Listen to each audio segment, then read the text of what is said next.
ভিডিঅ'ত মই আলোচনা কৰিম প্ৰিপজিশ্যনৰ বিষয়ে। তোমালোক নিশ্চয় অৱগত যে তোমালোকৰ ফাইনেল পৰীক্ষাত প্ৰিপজিশ্যনৰ ওপৰত 4 মাৰ্কছৰ কুৱেশ্যন আহে। মানে তোমালোকৰ কুৱেশ্যন থাকিব 6টা বা 7টা কুৱেশ্যন থাকিব। তোমালোকে যিকোনো 4টা কুৱেশ্যন লিখিব লাগে, ইয়াৰ মাৰ্কছ থাকিব 4 মাৰ্কছ। ঠিক আছে, চ' আজি আমি ডিছকাছ কৰিম তোমালোকৰ প্ৰিপজিশ্যনৰ ডবল প্ৰিপজিশ্যনৰ বিষয়ে। চ' কিছুমান শব্দ আছে যে এটা শব্দৰ লগত 2-3টা প্ৰিপজিশ্যন বহে।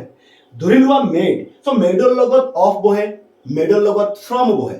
ঠিক আছে, আমি ডিছকাছ কৰিম কেতিয়া অফ হয় কেতিয়া ফ্ৰম হয়। ইয়াৰ পাছত আমি পাম ডাই, ডাইৰ লগত 7টা বা 6টা প্ৰিপজিশ্যন বহে, ডাই অফ, ডাই ইন, এইখিনি আমি ডিছকাছ কৰিম। ইয়াৰ পাছত আমি ডিছকাছ কৰিম তোমালোকৰ এনয়ড উইথ এনয়ড এট, মানে এনয়ডৰ লগত উইথ বহে, এট বহে। আমি ডিছকাছ কৰিম কেতিয়া এট হয় কেতিয়া উইথ হয়। ইয়াৰ পাছত আমি ডিছকাছ কৰিম এগ্ৰি টু, এগ্ৰি উইথ। ইয়াৰ পাছত আমি শেষত ডিছকাছ কৰিম ডিল ইন, ডিল উইথ। চ' ভিডিঅ'টো তোমালোকৰ কাৰণে হেল্পফুল ভিডিঅ' হ'ব। মই যিখিনি ডিছকাছ কৰিম তোমালোকক বুজাই দিয়াৰ চেষ্টা কৰিম যাতে পৰীক্ষাত ইয়াৰ পৰা কুৱেশ্যন যদি আহে তোমালোকে ধুনীয়াকৈ আনচাৰ লিখিব পাৰিবা। ঠিক আছে, চ' এইটো হৈছে আমাৰ প্ৰিপজিশ্যনৰ পাৰ্ট 2 ভিডিঅ'। চ' ইতিমধ্যে আমি পাৰ্ট 1ও আপলোড কৰিছোঁ আমাৰ এপত। ঠিক আছে, যিসকলে চোৱা নাই তোমালোকে চাই ল'বা। চ' ফাৰ্ষ্ট অফ অল আমি জানিব লাগিব মেডৰ লগত অফ কেতিয়া হয়, ফ্ৰম কেতিয়া হয়। তোমালোকে চোৱা, এইখিনি কিছুমান আছে এপ্ৰপ্ৰিয়েট প্ৰিপজিশ্যন, মানে মুখস্থ কৰিব লাগে। কিছুমান আমি মানে বুজাৰ দৰকাৰ, আমাৰ আণ্ডাৰষ্টেণ্ডিঙৰ দৰকাৰ। চ' আমি এতিয়া মেড অফ, মেড ফ্ৰম যদি আমি মুখস্থ কৰোঁ নহ'ব। কিছুমান শব্দ আছে, ধৰি লোৱা চোৱা এটা শব্দ বাউণ্ড, BOUND, বাউণ্ড। বাউণ্ডৰ লগত এটা প্ৰিপজিশ্যন বহে, সেইটো হৈছে ফৰ, বাউণ্ড ফৰ। আৰু প্ৰিফাৰ, ধৰি লোৱা প্ৰিফাৰ, PREFER, প্ৰিফাৰ। আমাৰ যদি পৰীক্ষাত কুৱেশ্যন আহে she prefers tea dash coffee, প্ৰিফাৰ্ছৰ লগত কি বহে, টু বহে। ইয়াত আমি ইয়াতে জাষ্ট মুখস্থ কৰিলে হয় যে প্ৰিফাৰৰ লগত কি বহে, টু বহে। বাউণ্ডৰ লগত কি বহে, ফৰ বহে। ঠিক আছে, এইটো হৈছে আমাৰ বেলেগ আৰু এইখিনি হৈছে বেলেগ। ঠিক আছে, মই তোমালোকক এইখিনি ডিছকাছ কৰিম যে মেডৰ লগত অফো হয়, মেডৰ লগত ফ্ৰমো হয়। নিশ্চয় বুজি পাইছা আমি কি ডিছকাছ কৰিম। ভালদৰে ৱাচ কৰা, তেতিয়ালৈকে তোমালোকে বুজিব পাৰিবা। ঠিক আছে, এতিয়া তো প্ৰথমতে আমি জনাৰ দৰকাৰ যে মেড অফ আৰু মেড ফ্ৰম কেতিয়া ক'ত ইউজ হয়। ঠিক আছে, কেতিয়া আৰু ক'ত ইউজ হয়। চ' মেডৰ অৰ্থ হৈছে তৈয়াৰ কৰা, মানে বনোৱা, তৈয়াৰ কৰা, কোনো এটা বস্তু তৈয়াৰ কৰা, মেডৰ অৰ্থ হৈছে। এতিয়া মেডৰ লগত অফ আৰু মেডৰ লগত ফ্ৰম কেতিয়া হয়।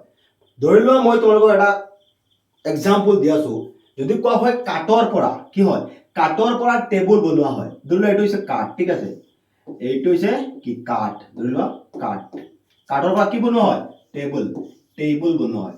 এইটো মই ইমান ডাঙৰ মিস্ত্ৰীও নহয়, এইটো ধৰি লোৱা টেবুল। ঠিক আছে, কাঠৰ পৰা টেবুল বনোৱা হয়, উড। ঠিক আছে, এইটো হৈছে কি টেবুল। অলপ বুজি লোৱা, এই দুটা যদি বুজি পোৱা মেড অফ আৰু মেড ফ্ৰম ক্লিয়াৰ হৈ যাব। কাঠৰ পৰা টেবুল বনোৱা হয়। এতিয়া চোৱা, যেতিয়া আমি টেবুল বনাইছিলো, যেতিয়া আমি কি বনাইছিলো, টেবুল বনাইছিলো, টেবুলটো ক'ৰ পৰা বনোৱা হৈছিল, কাঠৰ পৰা বনোৱা হৈছিল, হয় নহয়। কিন্তু দুইটা বস্তুত এটা বস্তু কমন আছে, হয় নহয়। কাঠ আৰু টেবুলত এটা বস্তু কমন আছে, সেইটো কি, হয় নহয়, কাঠ কমন আছে, হা, উড, উড কমন আছে। মানে মেডৰ লগত অফ কেতিয়া হ'ব, মেডৰ লগত অফ কেতিয়া হ'ব, যেতিয়া কোনো এটা বস্তুৰ পৰা আন এটা বস্তু তৈয়াৰ কৰা হ'ব। যেতিয়া কোনো এটা বস্তুৰ পৰা আন এটা বস্তু তৈয়াৰ কৰা হ'ব, যদি সেই প্ৰথম যিটো বস্তুৰ পৰা যিটো বস্তু তৈয়াৰ কৰা হয়, যদি প্ৰথম বস্তুটোৰ আকাৰৰ পৰিৱৰ্তন নহয়, কিহৰ পৰিৱৰ্তন নহয়, আকাৰৰ পৰিৱৰ্তন নহয়, তেনে ক্ষেত্ৰত মেডৰ লগত কি বহে, অফ বহে। মানে কি, যেতিয়া কাঠৰ পৰা টেবুল বনোৱা হৈছিল, যেতিয়া কাঠৰ পৰা টেবুল বনোৱা হৈছিল, টেবুল হৈ গ'ল, মানে কাঠৰ পৰা বেলেগ এটা বস্তু হৈ গ'ল, কিন্তু টেবুল হোৱাৰ পাছত কাঠৰ আকাৰৰ পৰিৱৰ্তন হোৱা নাই, কাঠৰ আকাৰৰ পৰিৱৰ্তন হোৱা নাই। সেইকাৰণে আমি কি লিখিব লাগিব, ইয়াত মেড অফ লিখিব লাগিব। নিশ্চয় বুজি পাইছা নে, দুইটা বস্তুত এটা কমন আছে, কি কমন আছে, কাঠ কমন আছে। কি কমন আছে, কাঠ কমন আছে। এতিয়া চোৱা, table is made dash wood, table is made dash wood, মানে কাঠৰ পৰা টেবুল বনোৱা হৈছে, কাঠৰ পৰা কি বনোৱা হৈছে, টেবুল বনোৱা হৈছে, কাঠৰ পৰা টেবুল বনোৱা হৈছে, কিন্তু কাঠৰ আকাৰৰ পৰিৱৰ্তন হোৱা নাই, কাঠৰ আকাৰৰ পৰিৱৰ্তন হোৱা নাই। যদি আকাৰৰ পৰিৱৰ্তন নহয়, যদি আকাৰৰ পৰিৱৰ্তন নহয়, তেতিয়াহ'লে আমি কি লিখিম, অফ লিখিম। এতিয়া বুজি পাইছা নাই যে উডৰ কাঠৰ পৰা টেবুল বনোৱা হৈছে আমি কি লিখিম ইয়াত মেড অফ এতিয়া যদি আকাৰৰ পৰিৱৰ্তন হয় আকাৰৰ পৰিৱৰ্তন হলে আমি কি লিখিব লাগিব আকাৰৰ পৰিৱৰ্তন হলে ফ্ৰম লিখিব লাগিব আকাৰৰ পৰিৱৰ্তন হলে যদি কোৱা হয় চোৱা আঙুৰৰ পৰা মদ তৈয়াৰ কৰা হয় ধৰি লোৱা এইখিনি হৈছে আঙুৰ ঠিক আছে আঙুৰৰ পৰা কি তৈয়াৰ কৰা হয় মদ বনোৱা হয় মদ এটো হৈছে মদৰ বোতল ঠিক আছে ওয়াইন এটো হৈছে কি ওয়াইন এটো হৈছে কি গ্রেপস ঠিক আছে গ্রেপস লিখিলো গ্রেপস আঙুৰৰ পৰা মদ তৈয়াৰ কৰা হয় আঙুৰৰ পৰা কি তৈয়াৰ কৰা হয় মদ বনোৱা হয় আঙুৰৰ পৰা মদ বনোৱা হয় সো যেতিয়া মদ বনোৱা হৈছে মদৰ বোতলত আমি আঙুৰৰ কোনো আকাৰ পাম নেকি নহয় আকাৰৰ পৰিৱৰ্তন হৈ গল ইয়াত কোনো এটা বস্তু কমন আছে নেকি কমন নাই কমন আছে নেকি নাই কমন আছে নে ইয়াত নাই যদি আকাৰৰ পৰিৱৰ্তন হৈ যায় যেতিয়া আকাৰৰ পৰিৱৰ্তন হ'ব তেতিয়া আমি কি লিখিম ফ্ৰম লিখিম যেতিয়া আকাৰৰ পৰিৱৰ্তন হ'ব আমি কি লিখিম ফ্ৰম লিখিম বুজি পাইছা নাই কোৱাচোন যদি কোৱা হয় প্লাষ্টিকৰ পৰা কলম বনোৱা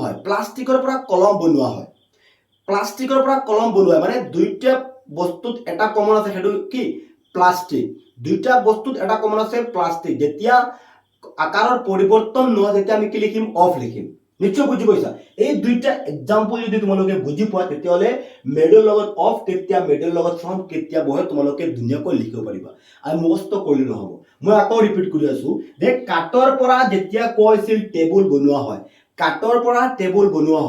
যদিও কাঠৰ পৰা টেবুল হৈছিল কাঠ আৰু টেবুলৰ মাজত এটা বস্তু কমন আছে সেইটো হৈছে কাঠ মানে আকাৰৰ পৰিৱৰ্তন হোৱা নাই যেতিয়া আকাৰৰ পৰিৱৰ্তন নহয় তেতিয়া আমি কি লিখিম অফ লিখিম আৰু যেতিয়া আকাৰৰ পৰিৱৰ্তন হ'ব তেতিয়া আমি কি লিখিম ফ্ৰম লিখিম আমি কি পাইছো এক্সাম্পল যে আঙুৰৰ পৰা মদ বনোৱা হয় যেতিয়া মদ হৈ গৈছিল তেতিয়া মদ আৰু আঙুৰৰ মাজত আকাৰৰ পৰিৱৰ্তন হৈ গৈছে হয় নহয় কমন বস্তুটো নাই তেতিয়া আমি কি লিখিব লাগিব ফ্ৰম লিখিব লাগিব নিশ্চয় বুজি পাইছা যদি কিবা ডাউট থাকে তোমালোকে মোক কোৱেশ্চন কৰিবা মই বুজাই দিয়াৰ চেষ্টা কৰিম ইটোজন 2 number example wine is made ডেস গ্ৰেপস সো মেড আছে হয় নহয় মেড মানে বনোৱা হয় মানে তোমালোকে চাবা এই পিছৰটোৰ পৰা প্ৰথমটো বনোৱা হৈছে ইয়াত কি আছে গ্ৰেপস মানে কি আঙুৰৰ পৰা কি বনোৱা হৈছে ওয়াইন বনোৱা হৈছে সো আঙুৰ আৰু মদৰ মাজত কিবা কমন আছে নেকি নাই আঙুৰ আৰু মদৰ মাজত কিবা কমন আছে নেকি নাই মানে যেতিয়া আঙুৰৰ পৰা মদ বনোৱা হৈছিল আঙুৰৰ আকাৰৰ পৰিৱৰ্তন হৈ গৈছে যেতিয়া আকাৰৰ পৰিৱৰ্তন হ'ব আমি কি লিখিম ফ্ৰম লিখিম আৰু আনসাৰ কি হ'ব ফ্ৰম ঠিক আছে নিশ্চয় বুজি পাইছা ইয়াত চোৱা table is made dash wood কাঠৰ পৰা টেবুল বনোৱা হয় সো এই দুইটা বস্তুত এটা কমন আছে সেইটো হৈছে কি কাঠ কমন আছে নাই টেবুলতো কাঠ আছে আৰু কাঠতো কাঠ আছে কিন্তু এই দুইটা বস্তুত কমন নাই সেই কাৰণ যেতিয়া কমন নাথাকিব আমি কি লিখিম ফ্ৰম লিখিম এৰ আনসাৰ হৈছে কি ফ্ৰম নিশ্চয় বুজি পাইছা next question shoes are made dash leather shoes মানে কি জোতা লেদাৰৰ পৰা বনোৱা হয় ইয়াৰ পৰা এইটো বনোৱা হৈছে লেদাৰৰ পৰা জোতা বনোৱা হয় ইয়াতে আমি মেডৰ লগত ইয়াত আমাৰ কি দি আছে মেড হয় আমি লিখিব লাগিব অফ নহলে ফ্ৰম ইয়াত অফ হ'ব নে ফ্ৰম হ'ব চোৱা আকাৰৰ পৰিৱৰ্তন হৈছে না সেইটো চেক কৰা সো জোতাত কৰ পৰা বনোৱা হয় লেদাৰ যে চোৱা জোতাত কি থাকে লেদাৰ থাকে হয় নহয় জোতাত কি থাকে লেদাৰ থাকে মানে আকাৰৰ পৰিৱৰ্তন হোৱা নাই ইয়াত আনসাৰ কি হ'ব অফ নিশ্চয় বুজি পাইছা 4 নম্বৰটো চোৱা butter is made dash milk মানে কি গাখীৰৰ পৰা বাটাৰ বনোৱা হয় মাখন বনোৱা হয় ঠিক আছে ইয়াত চোৱা বাটাৰ আৰু মিল্কৰ মাজত কি আছে আকাৰৰ পৰিৱৰ্তন হৈছে নাই আকাৰৰ পৰিৱৰ্তন হৈ গৈছে হয় নহয় সেইকাৰণে আমি কি লিখিব লাগিব ইয়াত ফ্ৰম লিখিব লাগিব নিশ্চয় বুজি পাইছে এতিয়া চোৱা মেডৰ লগত অফ কেতিয়া আৰু মেডৰ লগত ফ্ৰম কেতিয়া তোমালোকে চাবা যে পিছৰটোৰ পৰা যদি মেড ইয়াত আহে তোমালোকে চাবা পিছৰটোৰ পৰা প্ৰথমটো বনোৱা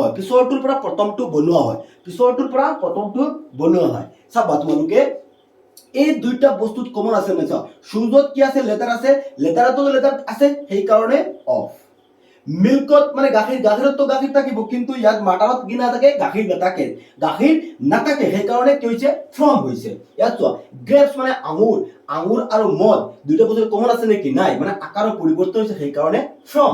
উডত মানে কাঠত তো কাঠ থাকিব, টেবুলতো কাঠ আছে, মানে আকাৰৰ পৰিৱৰ্তন হোৱা নাই সেইকাৰণে কি হৈছে, অফ। নিশ্চয় বুজি পাইছা। চোৱা এইখিনি আমি এনেকৈ শিকিব লাগিব। চোৱা জাষ্ট তোমালোকে যদি এনেকৈ মুখস্থ কৰা নহব।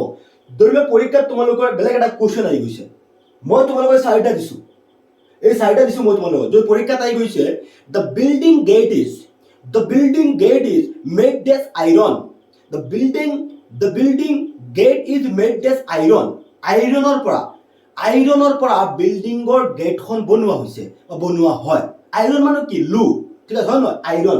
চ' বিল্ডিঙৰ গেট আৰু আইৰনৰ মাজত কমন আছে নাই, আছে হয় নহয়, দুইটাত আইৰন আছে সেইকাৰণে কি হ'ব, অফ হ'ব। মনত ৰাখিবা। নিশ্চয় তোমালোকে মই আশা কৰো ক্লিয়াৰ হৈছে। চ' এনেকৈ তোমালোকে যদি প্ৰিপজিশ্যন বা বেলেগ টপিকবোৰ তোমালোকৰ শিকিবলগীয়া থাকে, তোমালোকে আমাৰ এপ ইনষ্টল কৰিব পাৰা, ষ্টাডিলিটছ একাডেমি। চ' জাষ্ট যে এটা ভিডিঅ'তে তোমালোকৰ গোটেইখিনি যে কাভাৰ হৈ যাব মই ক'ব নোৱাৰো, কাৰণ আমি অলৰেডি আমাৰ এপত প্ৰিপজিশ্যনৰ বহু কেইটা ভিডিঅ' আপলোড কৰিছো। তোমালোকৰ আমি এপত আপলোড কৰিছো অন, এট, ইন, এইবোৰ ক'ত বহে, ঠিক আছে। ইয়াৰ পাছত প্ৰিভিয়াছ ইয়াৰৰ কুৱেশ্যন আছে, এইখিনি আমি সলভ কৰি আছো আমাৰ এপৰ ভিতৰত। ইংলিছ গ্ৰামাৰ তোমালোকৰ, ইয়াৰ পাছত ফ্লেমিংগ, 20টা আছে ইম্পৰ্টেণ্ট কুৱেশ্যন আনসাৰ, গোটেইখিনি আমাৰ এপত আমি ইংলিছ ফুল কোৰ্স আমি আপলোড কৰি আছো। যদি তোমালোকে আমাৰ কোৰ্সত জইন হ'ব বিচৰা, ডেসক্ৰিপশন আমাৰ এপৰ লিংক দিয়া আছে ষ্টাডিলিটছ একাডেমি, বা ডেসক্ৰিপশন আমাৰ গ্ৰুপৰ লিংক দিয়া আছে, হোৱাটছআপ গ্ৰুপ, তোমালোকে জইন হৈ যাবা আৰু এপ ডাউনলোড কৰি ল'বা। তোমালোকে প্লে ষ্টৰৰ পৰা আমাৰ ষ্টাডিলিটছ একাডেমি ইম্পৰ্টেণ্ট কুৱেশ্যন আনসাৰ পাই যাবা ফাইনেলৰ কাৰণে। যিসকলে ইম্পৰ্টেণ্ট কুৱেশ্যন আনসাৰ বিচাৰি আছা, তাত আমাৰ এপত তোমালোকে কোৰ্সটোত জইন হ'লে গোটেইখিনি পাই যাবা, ঠিক আছে। এতিয়া চোৱা আমি যাম, আমাৰতো মেড হৈ গ'ল, এতিয়া আহিম ডাইবাৰ। চ' ডাই মানে কি, মৰা। ডাই মানে হৈছে মৰা। চ' মানুহ বিভিন্ন ধৰণে মৰিব পাৰে হয় নহয়, মানুহ চোৱা বিভিন্ন ধৰণে মৰিব পাৰে। ডাইৰ লগত অফ বহে, ডাইৰ লগত ইন বহে, ডাইৰ লগত ফ্ৰম বহে, ডাইৰ লগত ফৰ বহে, ফ্ৰম বহে, ডাইৰ লগত বাই বহে, ঠিক আছে। চ' আমি জানিব লাগিব ডাইৰ লগত অফ কেতিয়া হয়। চ' ডাইৰ লগত অফ কেতিয়া হ'ব, যেতিয়া বেমাৰত মৰাৰ কথা কোৱা হ'ব, ঠিক আছে, বেমাৰত মৰাৰ কথা কোৱা হ'ব, ডাইৰ লগত অফ হ'ব, বেমাৰত মৰাৰ কথা। চ' হি ডাইড ডেছ কেঞ্চাৰ, কেঞ্চাৰ হৈছে বেমাৰ হয় নহয়, কেঞ্চাৰ হৈছে এটা বেমাৰ। বেমাৰত মৰিলে কি হ'ব, অফ হ'ব। আমাৰ আনসাৰটো কি হ'ব, অফ। বেমাৰত মৰিলে কি হ'ব, অফ হ'ব। ইয়াত চোৱা মই কেঞ্চাৰ লিখিছো, যদি তোমালোকৰ পৰীক্ষাতে COVID-19, হি ডাইড ডেছ COVID-19, বেমাৰত মৰিলে কি হয়, অফ বহে, ডাইৰ লগত কি বহে, অফ।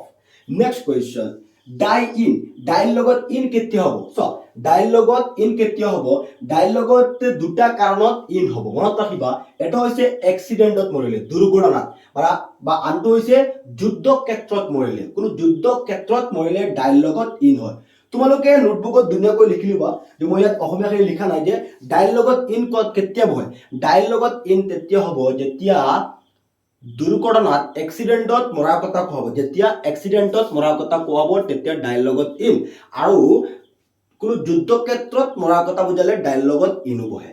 যুদ্ধ ক্ষেত্ৰত মৰাৰ কথা বুজালে ডাইৰ লগত কি বহে, ইন বহে। এতিয়া চোৱা আমাৰ example, he died dash road accident, মানে এক্সিডেণ্টত মৃত্যু হোৱাৰ কথা বুজালে ডাইৰ লগত কি বহে, ইন বহে। He died dash the second world war, দ্বিতীয় বিশ্বযুদ্ধত তাৰ মৃত্যু হৈছিল, মানে যুদ্ধ ক্ষেত্ৰত মৰাৰ কথা বুজালে ডাইৰ লগত ইন বহে, যুদ্ধ ক্ষেত্ৰত মৰাৰ কথা বুজালে ডাইৰ লগত ইনো বহে। ডাইৰ লগত দুৰ্ঘটনাত মৰিলেও ইন বহে, আৰু যুদ্ধ ক্ষেত্ৰত মৰাৰ কথা বুজালে ডাইৰ লগত ইন বহে। নিশ্চয় বুজি পাইছা, ডাই ইন। চ' ডাইৰ লগত বাই কেতিয়া হয়। চ' সুইচাইড কৰিলে, আত্মহত্যা কৰিলে তেতিয়া ডাইৰ লগত বাই বহে। হি ডাইড ডে সুইচাইড মানে নিজে মৰা হয় নহয়, তেতিয়া ডাইৰ লগত বাই হ'ব, মানে নিজে মৰিলে ডাইৰ লগত বাই হ'ব। He died day shooting himself, তেওঁ নিজকে শ্বুট কৰি হত্যা কৰিছিল হয় নহয়, মৰি গৈছিল, মানে নিজে মৰাৰ ক্ষেত্ৰত কি হয়, ডাইৰ লগত বাই বহে। নিশ্চয় বুজি পাইছা। ডাই ফ্ৰম ডাইৰ লগত ফ্ৰম কেতিয়া হ'ব চোৱা ডাইৰ লগত ফ্ৰম হ'ব কোনো প্ৰতিক্ৰিয়া হৈ মৰিলে কোনো প্ৰতিক্ৰিয়া হৈ মৰাৰ কথা বুজালে চোৱা কোনো প্ৰতিক্ৰিয়া হৈ মৰাৰ কথা বুজালে ডাইৰ লগত কি বহে ফ্ৰম বহে চোৱা over eating over drinking over bleeding মানে কোনো বেছি খোৱাৰ ক্ষেত্ৰত বেছি ড্ৰিংকিং কৰাৰ ক্ষেত্ৰত বেছি কাম কৰি মৰিলে এনে প্ৰতিক্ৰিয়া কোনো প্ৰতিক্ৰিয়া মৰিলে ডাইৰ লগত from boy so' he died দেৰ অভাৰ ইটিং মানে প্ৰতিক্ৰিয়া বেছি খাই মৰিছিল বেছি খাই মানুহজন মৰি গৈছিল চ' তোমালোকেও বেছি নাখাবা লিমিট মতে খাব লাগিব বেছি খালে আকৌ হয়তো ইয়াৰ নিচিনা অৱস্থা হ'ব তেওঁৰ নিচিনা অৱস্থা হৈ যাব ঠিক আছে ডাইৰ লগত আমি কি লিখিব লাগিব ফ্ৰম ডাইৰ লগত ফ্ৰম কেতিয়া হ'ব যেতিয়া কোনো প্ৰতিক্ৰিয়া হৈ মৰাৰ কথা হৈছে অভাৰ মানে অভাৰ শব্দটো থাকিব মানে most of sentences over eating he died over drinking he died from over bleeding হ্যাঁ অভাৰ ব্লিডিং নেক্সট চোৱা ডাইফৰ কেতিয়া হ'ব চোৱা ডাইফৰ হ'ব দেশৰ কাৰণে মৰাৰ কথা বুজালে ডাইফৰ দেশৰ কাৰণে মৰাৰ কথা বুজালে বা কোনো মহৎ উদ্দেশ্যে মৰাৰ কথা বুজালে ডাইৰ লগত কি বহে ফ্ৰম বয় ফৰ বয় ডাইৰ লগত from by Mahatma Gandhiji died Mahatma Gandhiji মৰিছিল দেশ ইণ্ডিয়া ভাৰতবৰ্ষৰ কাৰণে বা মহৎ উদ্দেশ্যে বা দেশৰ কাৰণে মৃত্যু হোৱাৰ কথা বুজালে কি বহে ফৰ বয় ইয়াত কি হ'ব for Mahatma Gandhiji died for India নিশ্চয় বুজি পাইছা মই আকৌ অলপ ৰিপিট কৰি আছো ডাইৰ লগত অফ কেতিয়া হ'ব বেমাৰত মৰাৰ কথা বুজালে বেমাৰত মৰাৰ কথা বুজালে ডাইৰ লগত অফ বয় ডাইৰ লগত ইন কেতিয়া হয় যেতিয়া কোনো এক্সিডেণ্টত বা কোনো যুদ্ধ ক্ষেত্ৰত মৰাৰ কথা বুজায় এক্সিডেণ্ট বা যুদ্ধ ক্ষেত্ৰত মৰাৰ কথা বুজালে ডাইৰ লগত কি বহে ইন বহে ডাইৰ লগত বাই কেতিয়া হয় ডাইৰ লগত বাই তেতিয়া হ'ব যেতিয়া নিজকে নিজে হত্যা কৰিলে সুইচাইড হ'ব পাৰে শ্বুটিং হ'ব পাৰে বা বিষ খাই মৰিছে হি ডাইড ডেছ পয়জন বিষ খাই মৰাৰ কথা বুজালেও ডাইৰ লগত কি বহে বাই বহে ডাইৰ লগত ফ্ৰম কেতিয়া হয় অভাৰ কোনো প্ৰতিক্ৰিয়া বেছি কাম কৰি মৰাৰ কথা বুজালে অভাৰ ড্ৰিংক কৰিলে বাইৰ লগত কি হয় ডাইৰ লগত কি হয় ফ্ৰম হয় he died from over eating over drinking over bleeding next চোৱা ডাইফৰ কেতিয়া হ'ব যেতিয়া মহৎ উদ্দেশ্যে বা দেশৰ কাৰণে মৰাৰ কথা বুজায় তেতিয়া ডাইৰ লগত কি হয় ফৰ হয় নেক্সট আমাৰ আহিব ডাইৰ লগত উইথো বহে ঠিক আছে আৰু বাকী আছে ডাইৰ লগত উইথ কেতিয়া হ'ব চোৱা ডাইৰ লগত উইথ তেতিয়া হ'ব যেতিয়া এজনে আনজনৰ লগত মৰাৰ কথা বুজাব এজনে আনজনৰ লগত মৰাৰ কথা বুজালে ডাইৰ লগত কি হয় উইথ হয় এজনে আনজনৰ লগত মৰাৰ কথা বুজালে ডাইৰ লগত উইথ হয় ধৰি লোৱা দুজন মানুহ আছে কৰিম আৰু মীনা কৰিমে কৈছে যে কৰিম wants to die dash Meena কৰিম মীনাৰ লগত মৰিব বিচাৰে হয় নহয় কৰিম মীনাৰ লগত মৰিব মানে এজনে আনজনৰ লগত মৰাৰ কথা বুজালে এজনে এনেকুৱা আছে নাই বহুত ল'ৰা ছোৱালী যে প্ৰমিছ কৰে যে মই তোমাৰ লগত মৰিম মই তোমাৰ লগত থাকিম মই তোমাৰ লগত মৰিম এনেকুৱা আছে নাই হা তেতিয়া তেনে ক্ষেত্ৰত ডাইৰ লগত উইথ হ'ব Karim wants to die dash Meena with Meena মানে দুজনে এজনে আনজনৰ লগত মৰাৰ কথা বুজালে ডাইৰ লগত উইথ বহে নেক্সট চোৱা ডাইৰ লগত এট কেতিয়া হ'ব কাৰোবাৰ হাতত মৰাৰ কথা বুজালে মানে কাৰোবাৰ হাতত মৰাৰ কথা বুজালে কোনো এজন ব্যক্তি আন এজন ব্যক্তিৰ হাতত মৰাৰ কথা বুজালে ডাইৰ লগত এট বহে আকৌ কৈ আছো কোনো এজন ব্যক্তি আন এজন ব্যক্তিৰ হাতত মৰাৰ কথা বুজালে ডাইৰ লগত এট হ'ব Mahatma Gandhiji died dash the hand of Nathuram Godse মানে মহাত্মা গান্ধীজীয়ে নাথুৰাম গডছেৰ হাতত মৰিছিল মানে কি আমি পাইছো নাই ইতিহাসত যে মহাত্মা গান্ধীজীক কোনে হত্যা কৰিছিল নাথুৰাম গডছে মহাত্মা গান্ধীজীক হত্যা কৰিছিল মানে কাৰোবাৰ হাতত মৃত্যু হোৱাৰ কথা বুজালে ডাইৰ লগত কি হ'ব এট হ'ব সো এইখিনি আছে আমাৰ ডাইৰ লগত এট হৈছে উইথ হৈছে ডাইৰ লগত কি হৈছিল আমাৰ ডাইৰ লগত এইখিনি আমি পাইছো ডাইৰ লগত ফৰ হৈছিল ফ্ৰম হৈছিল বাই হৈছিল ইন হৈছিল অফ হৈছিল সো এইখিনি তোমালোকে ভালকে যদি শিকা পৰীক্ষাত ইয়াৰ পৰা যদি কোৱেশ্চন আহে ডাইৰ ওপৰত তোমালোকে ধুনীয়াকৈ আনসাৰ লিখিব পাৰিবা ঠিক আছে নেক্সট আমাৰ আহিব এনয়েড উইথ এনয়েড এট সো এনয়েডৰ লগত উইথ বহে এনয়েডৰ লগত এট বহে এনয়েডৰ লগত উইথ বহে আৰু এট বহে উইথ কেতিয়া হ'ব যেতিয়া কোনো এজন ব্যক্তিৰ কথা কোৱা হ'ব যেতিয়া কোনো এজন ব্যক্তিৰ কথা কোৱা হ'ব তেতিয়া এন্ডৰ লগত উইথ হ'ব সিম্পল যেতিয়া সেই কোনো এজন ব্যক্তিৰ আচৰণৰ কথা কোৱা হ'ব তেতিয়া ডায়লগ এন্ডৰ লগত এড হ'ব এন্ডৰ লগত এড হ'ব so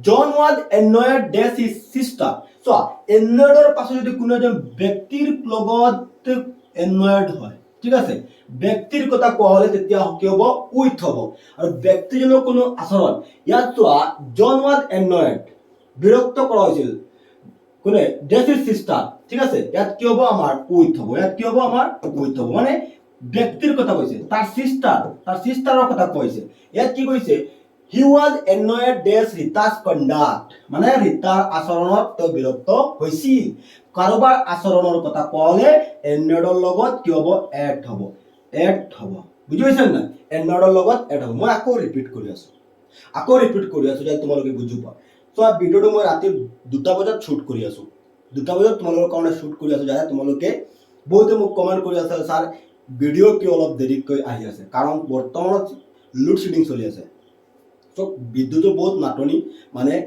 আমাৰ বোৰ্ডখন বহুত আমাৰ হেৰি লাগে বহুত লোড লাগে বহুত মানে হেৰি লাগে ভোল্টেজ বহুত লাগে কিন্তু এতিয়া আমাৰ লোড শেডিং চলি আছে আমি ভালকে ভিডিও বনাব নোৱাৰো মানে ৰাতি অলপ দেৰি হলে মানে অলপ ভালকে ভিডিও বনাব পাৰো সেই কাৰণে ৰাতি তোমালোকৰ কাৰণে ভিডিও প্ৰস্তুত কৰি আছো ভালকে ওয়াচ কৰা ভিডিও ভালকে চোৱা পৰীক্ষাৰ কাৰণে ভালকে প্ৰিপাৰেচন লোৱা আৰু ইউটিউবত তোমালোকে কমেন্ট নকৰা কাৰণে ভিডিও সেই কাৰণে দিবলৈ মন নাযায় তোমালোকে যিমান পাৰা কমেন্ট কৰিবা আৰু চেনেলটো যদি নতুন হয় তোমালোকে সাবস্ক্ৰাইব কৰি যাবা ঠিক আছে তোমালোকৰ কাৰণে ভিডিও বনাই আছো যদি ভিডিওটো চাই লাইক নকৰা কমেন্ট নকৰা তেতিয়াহলে নিজৰো বেয়া লাগে যে হয়তো ষ্টুডেণ্টে বুজি পোৱা নাই যদি তোমালোকে সঁচাকৈ বুজি পাইছা যদি বুজি পোৱাও নাই তোমালোকে কমেন্ট কৰা বুজি পালেও কমেন্ট কৰা নাপালেও কমেন্ট কৰা যাতে আমাৰ নেক্সট যিবোৰ ভিডিও আহিব আমি যাতে সেইখিনিত আমি ইমপ্ৰুভমেন্ট কৰিব পাৰো তোমালোকে তোমালোকৰ মতামত দিবা যে এই কিবা আমাৰ ইমপ্ৰুভমেন্ট লাগে নেকি কিবা বুজোৱাত কিবা অসুবিধা হৈ আছে নেকি অলপ তোমালোকে জনাবা কমেন্ট সেকশনত ঠিক আছে তেতিয়াহলে আমাৰো ভাল লাগিব যে ষ্টুডেণ্টে যে আমাৰ মতামত দি আছে ঠিক আছে ইয়াত চোৱা আমি কি পাইছো এন্ড্ৰইড পঢ়ি আছো এন্ড্ৰইডৰ লগত আমি উইথ লিখিছো কিয় যেতিয়া এজন ব্যক্তিৰ কথা কোৱা হ'ব যেতিয়া ব্যক্তিৰ আচৰণৰ কথা কোৱা হ'ব এড হ'ব ব্যক্তিৰ কথা বুজালে উইথ হ'ব ঠিক আছে ৰিতাস কন্ডাক্ট ইয়াত যদি সেন্টেন্সটো ইয়াত আহি শেষ হলেহেঁতেন হি ওয়াজ এন্ড্ৰইড ডেছ ৰিতা যদি ইয়াত আহি ৰিতা আহি যদি কৈ শেষ হৈ গ'লেহেঁতেন তেতিয়া আমি কি লিখিলোহেঁতেন উইথ লিখিলোহেঁতেন কিন্তু কন্ডাক্ট কৈছে আচৰণৰ কথা কৈছে সেইকাৰণে কি হ'ব এড হ'ব নিশ্চয় বুজি পাইছা নেক্সট চোৱা আমাৰ আহিছে এগ্ৰি টু আৰু এগ্ৰি উইথ বহুত ইম্পৰ্টেণ্ট পৰীক্ষাত আহে ইয়াৰ পৰা চোৱা চাবা তোমালোকে পৰীক্ষাত বাৰে কুৱেশ্যনবোৰ আহি থাকে এগ্ৰি টু আৰু এগ্ৰি উইথ এগ্ৰিৰ লগত টু বহে এগ্ৰিৰ লগত উইথ বহে চোৱা এগ্ৰিৰ লগত টু কেতিয়া হ'ব when it is a plan an idea or concept we use agree to যেতিয়া প্লান হ'ব বা এটা আইডিয়া হ'ব বা কনসেপ্ট হ'ব তেতিয়া আমি কি লিখিম টু লিখিম আৰু এগ্ৰিৰ লগত উইথ কেতিয়া হ'ব when it is a person we use agree with যেতিয়া কোনো এজন ব্যক্তিৰ কথা কোৱা হ'ব যেতিয়া কোনো ব্যক্তিৰ লগত একমত হোৱাৰ কথা কোৱা হ'ব ব্যক্তিৰ লগত মানে এগ্ৰিৰ পাছত যেতিয়া কোনো এজন মানুহৰ নাম উল্লেখ থাকিব কোনো নাউন থাকিব বা কোনো প্ৰনাউন থাকিব যেতিয়া এগ্ৰিৰ পাছত কোনো নাউন থাকিব বা প্ৰনাউন থাকিব তেতিয়া আমি কি লিখিম উইথ লিখিম মানে কোনো পাৰ্সন থাকিব তেতিয়া আমি কি লিখিম উইথ লিখিম আই এগ্ৰি ডেছ ইউ মই তোমাৰ লগত একমত মানে পাৰ্সন হয় ন ব্যক্তি আছে ইয়াত যেতিয়া ব্যক্তি হ'ব আমি কি লিখিম উইথ লিখিম যেতিয়া ব্যক্তি হ'ব আমি কি লিখিম উইথ লিখিম ইয়াত I agree dash the idea মানে আইডিয়াৰ কথা কৈছে এন আইডিয়া প্লান কনসেপ্ট হলে আমি কি লিখিম এগ্ৰিৰ লগত আমি কি লিখিম টু লিখিম এটো আৰ ব্যক্তি নহয় হয় নহয় ব্যক্তি নহয় সেই কাৰণে আমি কি লিখিম টু লিখিম জাস্ট তোমালোকে মনত ৰাখিবা এগ্ৰিৰ লগত টু এগ্ৰিৰ লগত উইথ কেতিয়া হ'ব সবাই ইয়াত যেতিয়া এগ্ৰি শব্দটো আছে এতিয়া আছে এগ্ৰি আছে ইয়াত এজন ব্যক্তিৰ কথা আছে ব্যক্তিৰ কথা উল্লেখ আছে আমি ডাইৰেক্ট কি লিখি দিম উইথ লিখি দিম ডাইৰেক্ট কি লিখি দিম উইথ লিখি দিম এগ্ৰি আছে ইয়াত কোনো ব্যক্তি আছে নেকি ব্যক্তি নাই সেই কাৰণে আমি কি লিখি দিম টু লিখি দিম সিম্পল কথা হয় ন বুজি পাইছা আকৌ মই কৈ আছো এগ্ৰিৰ পাছত যদি কোনো ব্যক্তিৰ লগত একমত হোৱাৰ কথা কোৱা হয় তেতিয়া আমি কি লিখিম উইথ লিখিম এগ্ৰিৰ পাছত যদি কোনো আইডিয়া থাকে কোনো প্লান থাকে কোনো কনসেপ্ট থাকে আমি কি লিখিম টু লিখিম নিশ্চয় বুজি পাইছো হয় ন নেক্সট ওয়া ডিল ইন আৰু ডিল উইথ সো ডিল ইনৰ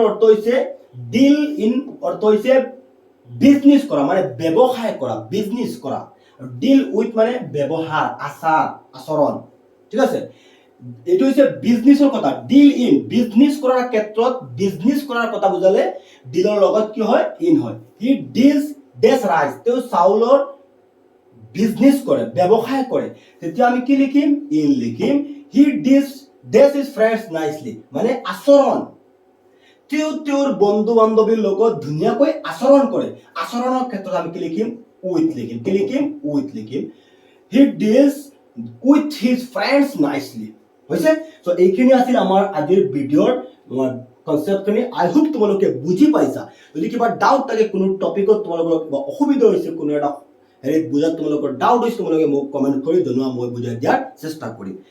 ইয়াৰ পাছত তোমালোকৰ যদি ইংৰাজী ফুল কোৰ্স, ইংলিছ গ্ৰামাৰ, এই গোটেইখিনি তোমালোকৰ দৰকাৰ, যদি তোমালোকে বিচাৰি পোৱা নাই, তোমালোকে উপযুক্ত গাইড পোৱা নাই, তোমালোকে আমাৰ লগত, তোমালোকে আমাৰ কোৰ্সত জইন হোৱা, ঠিক আছে। আমাৰ কোৰ্সত জইন হোৱা, আই হোপ তোমালোক যদি আমাৰ কোৰ্সটোত জইন হৈ যোৱা, ইংৰাজী আমাৰ ফুল কোৰ্সটোত ষ্টাৰ ডিলিটছ একাডেমি, তোমালোকে ডেছক্ৰিপশ্যনত লিংক পাবা আমাৰ এপৰ, গোটেইখিনি তোমালোকে পাবা ইয়াত। সো জাষ্ট এটা ইউটিউবত এই ভিডিঅ'টো পাইছে, বাকী তোমালোকৰ বহুত আছে প্ৰিপজিশ্যন শিকিবলগীয়া, এইখিনি আমাৰ এপত দিয়া আছে।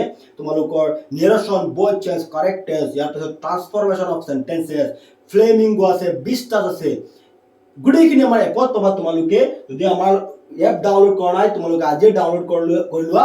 আৰু এইটো ভিডিঅ' ডেছক্ৰিপশ্যন আমাৰ হোৱাটছআপ গ্ৰুপৰ লিংক দিয়া আছে, তোমালোকে আমাৰ হোৱাটছআপ গ্ৰুপত জইন হৈ যোৱা। আৰু আমাৰ স্ক্ৰীনত আমাৰ নাম্বাৰ দিয়া আছে, হেল্পলাইন নম্বৰ। আমাৰ কোৰ্সত জইন হওঁতে তোমালোকে কিবা সুধিবলগীয়া থাকিলে, জানিবলগীয়া থাকিলে আমাৰ লগত তোমালোকে যোগাযোগ কৰিবা। থেংক ইউ ফৰ ৱাচিং।